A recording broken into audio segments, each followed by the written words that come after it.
குழந்தைங்களுக்கு வெஜிடபிள்ஸ் கொடுக்க கஷ்டப்படுறீங்களா? இந்த பீட்ரூட் சப்பாத்தி பெஸ்ட் சாய்ஸ். நம்ம டின்னர் சீரிஸோட 11th டேல ஹெல்தி அண்ட் டேஸ்டியா பீட்ரூட் சப்பாத்தி, அது கூடவே வெஜிடபிள் குருமா எப்படி செய்யுதுன்னு பார்க்கலாம். Welcome to recipes in Tamil. First beetroot chapati ready பண்ணிக்கலாம். நான் இன்னைக்கு 2 கப் அளவுக்கு கோதுமை மாவு எடுத்திருக்கேன். அது கூடவே 1/2 டீஸ்பூன் உப்பு, 1 டேபிள் ஸ்பூன் அளவுக்கு எண்ணெய், 2 பீட்ரூட் கட் பண்ணி நல்லா வேக வச்சு அதோட தண்ணி 3/4 கப் அளவுக்கு எடுத்திருக்கேன். அதையும் சேர்த்து நல்லா பிசைஞ்சுக்கலாம். நல்லா நம்ம உள்ளங்கை வச்சு பிசைகிறப்ப தான் அந்த மாவு நல்லா சாஃப்டாக வரும். இப்போ நல்லா பிசைஞ்சாச்சு. இதுக்கு மேலேயே 1 டீஸ்பூன் எண்ணெய் விட்டுட்டு 1/2 அன் ஹவருக்கு மூடி வச்சிடலாம். இப்போது நம்ம வெஜிடபிள் குருமா செய்கிறதுக்கு தேங்காய் 1/2 மூடி, சோம்பு 1 டீஸ்பூன், 10 முந்திரி, கொஞ்சமாக தண்ணி விட்டு நல்லா அரைச்சி எடுத்துக்கலாம். இப்போ ஒரு குக்கரில் 2 டேபிள் ஸ்பூன் எண்ணெய் ஊற்றிக்கலாம். எண்ணெய் நல்லா காஞ்ச உடனே பிரியாணி இலை, பட்டை, கிராம்பு, ஏலக்காய் போட்டுக்கலாம். அது கூடவே சோம்பு 1 டீஸ்பூன், 2 வெங்காயம்,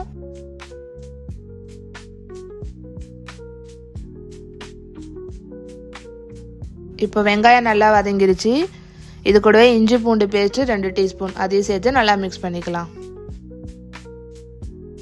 இப்போ 2 தக்காளி நல்லா பேஸ்ட்டாக அரைச்சி வச்சுருக்கேன், அதையும் சேர்த்து நல்லா மிக்ஸ் பண்ணிக்கலாம்.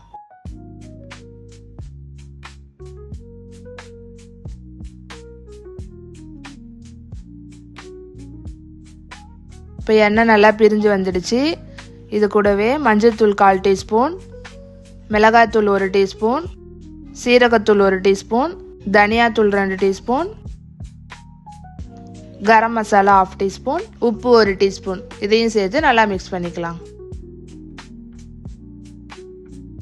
இது கூடவே வெஜிடபிள்ஸ் ஆட் பண்ணிக்கலாம். நான் இன்னைக்கு கேரட், பட்டாணி, உருளைக்கிழங்கு எடுத்திருக்கேன், அதையும் சேர்த்து நல்லா மிக்ஸ் பண்ணிக்கலாம்.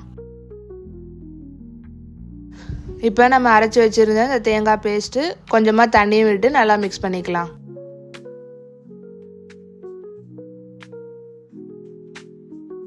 இப்போ இது கூடவே பொடியாக வெட்டின புதினா, கொஞ்சம் கொத்தமல்லி, அதையும் சேர்த்து மிக்ஸ் பண்ணிக்கலாம்.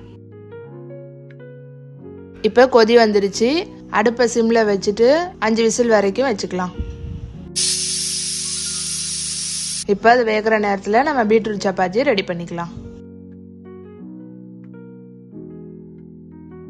சப்பாத்தி நல்லா சாஃப்டாக வரத்துக்கு நல்லா மீடியம் ஃப்ளேமில் வச்சு சுட்டு எடுத்துக்கலாம். இப்போ நம்ம குருமாவும் ரெடி ஆயிடுச்சு. மேலே கொத்தமல்லி தூவி இறக்கிட்டோன்னா நம்ம குருமா ரெடி. இப்போ இதை நம்ம பீட்ரூட் சப்பாத்தி கூட வச்சு சாப்பிட்றப்ப டேஸ்ட்டாக இருக்கும். காயெல்லாம் நல்லா வெந்து சூப்பராக இருக்குது.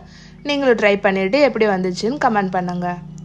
உங்களுக்கு பீட்ரூட் சப்பாத்தி கூட எந்த காம்பினேஷன் சாப்பிட ரொம்ப பிடிக்கும்னு கமெண்ட் பண்ணுங்கள். இந்த வீடியோ பிடிச்சிருந்தா லைக் பண்ணுங்கள். இந்த டின்னர் சீரீஸை கண்டினியூஸாக பார்க்கறதுக்கு எங்கள் சேனலை மறக்காமல் சப்ஸ்கிரைப் பண்ணிக்கோங்க. ஹோம்மேடாக ஹெல்த்தி ப்ராடக்ட்ஸ் பண்ணிகிட்ருக்கோம். குழந்தைங்கலேருந்து பெரியவங்க வரைக்கும் பிடிச்ச மாதிரி மில்லட் பிஸ்கெட், ஜாம் பிஸ்கெட்னு 10 டைப்ஸில் பிஸ்கெட் பண்ணிகிட்ருக்கோம். இது 100 கிராம்ல இருந்தே அவைலபிளாக இருக்குது. அது மட்டும் இல்லாமல் மில்லட் லட்டு 9 டைப்ஸில் பண்ணிகிட்ருக்கோம். இதுவும் எங்ககிட்ட 1/4 கிலோல இருந்தே அவைலபிளாக இருக்குது.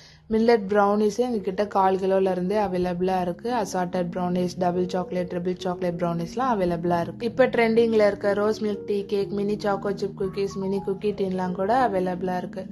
உங்களுக்கும் வேணும்னு நினச்சிங்கன்னா ஸ்க்ரீனில் தெரிகிற நம்பருக்கு கால் ஆர் வாட்ஸ்அப் பண்ணுங்கள்.